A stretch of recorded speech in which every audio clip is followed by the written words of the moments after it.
Collectif 2000, les structures qui présentent le projet sont principalement l'Interclub, Recherche Spéléo Club Charente, Groupe Spéléo Oloron, les Sémindis Saint-Jean-Pied-de-Port, Comité spéléologique départemental Charente, Groupe spéléologique scientifique et sportif de Dordogne, et autres clubs associés tant français que basques espagnols. Description du projet, reprise des explorations du gouffre 2000, système Saint-Georges réseau sud de la pierre Saint-Martin, et des prospections des falaises sud de la table des Trois-Rois à 2400 mètres d'altitude. Le gouffre 2000 est le gouffre dont l'entrée est la plus haute située sur le massif de la pierre Saint-Martin permettant d'atteindre une rivière nommée rivière des Trois-Rois. Cet écoulement se termine par un siphon à -535 mètres après la descente de 378 mètres de puits verticaux et 2 km de progression dans la galerie principale. Or les équipes espagnoles qui font aussi un travail de recherche plus à l'ouest ont fait une jonction capitale entre les gouffres à 60 et le collecteur BU56 en 2021. Les amont du gouffre à 60 ne sont qu'à 600 mètres du siphon terminal du E2000 pour une différence de niveau de 168 mètres. L'enjeu est de taille, parvenir à la jonction de ces gouffres car l'ensemble 2000, à 60 et BU56 permettrait d'atteindre la profondeur de -1700 mètres. Ce colossal réseau sud qui alimente la résurgence d'Ilamina à Saint-András formerait un ensemble de plus de 35 km.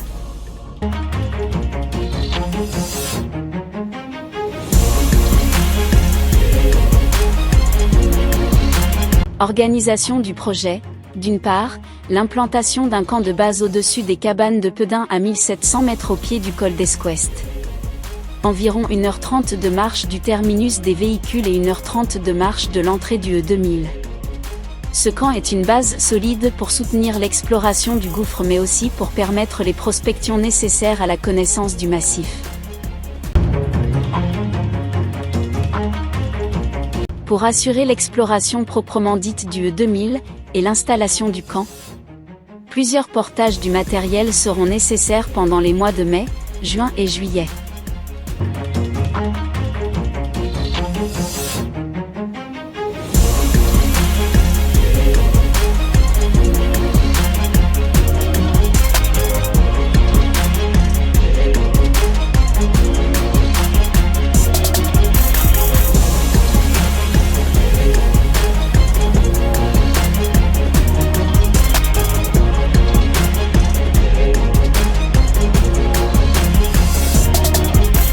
Afin de passer un camp dans des conditions respectables, nous avons installé un dôme qui a fait office de cuisine, salle de repos et de repli en cas de mauvais temps. Ce dôme est équipé d'une installation électrique solaire afin de permettre la recharge des pare-feu, éclairage et autres matériels. Le camp est alimenté en eau courante par l'installation de 300 mètres de tuyaux souples pour capter l'eau de la source.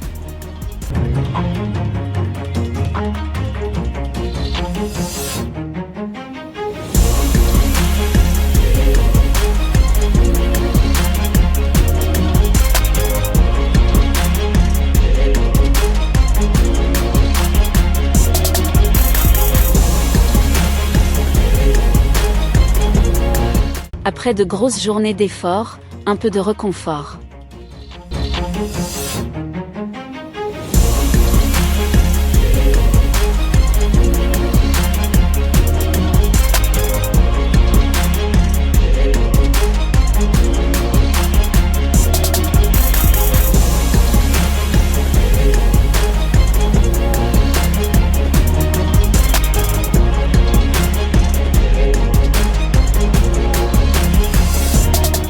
Prospection en France le long des parois sud de la table des Trois-Rois avec succès, car quelques trous soufflants bien froids ont été repérés. Toujours dans l'esprit de recherche des amont éventuels de la rivière. Ces repérages ont été délicats dans des rochers délités. Emploi de cordes, avec relais et passage peu protégés. Mais il y a encore beaucoup de travail. Et en particulier à la plateforme où le courant d'air est énorme.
Exploration du E2000. Le principal but, c'était de rééquiper le gouffre. Et c'est fait malgré une présence d'une névé tardive, des puits encombrés de blocs. Ensuite, nous avons pu explorer cette 2000 avec des vaillants spéléos français et espagnols puisque ce camp était sous le signe de l'international. Donc visite du siphon qui laisse les plongeurs perplexes car il y aurait de l'eau trouble. Le débit de la rivière des Trois-Rois semble moins élevé qu'il y a 17 ans. Mais nos jeunes ont pris possession des lieux. Il le fallait, le E2000 reste un trou engagé, pas trop dans les puits, malgré Kaboul, mais surtout dans la rivière qui est parfois étroite et très fraîche. Ce qu'il y a de très prometteur, c'est le repérage d'une galerie avant les siphons et qui pourrait les court-circuiter avec une escalade. Il a été question de bivouac pour rester en forme dans ce genre d'exercice. L'avenir nous dira comment s'organiser.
Le E2000.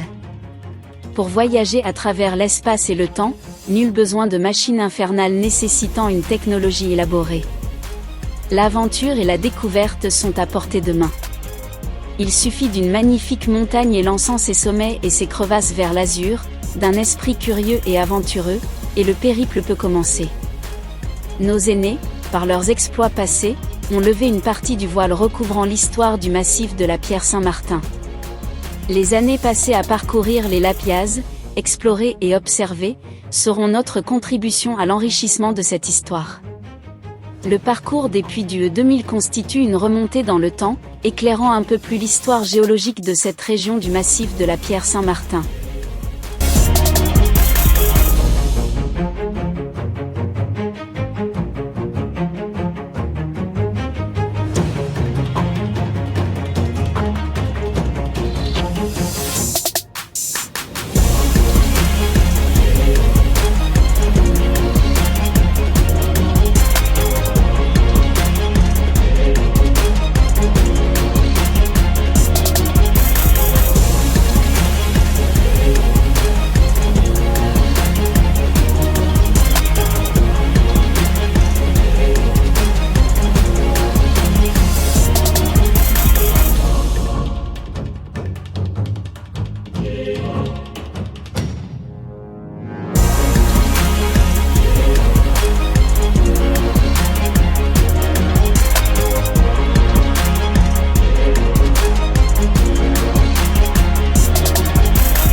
Pour cette année 2023, les objectifs ont été atteints, avec un esprit d'équipe et convivialité.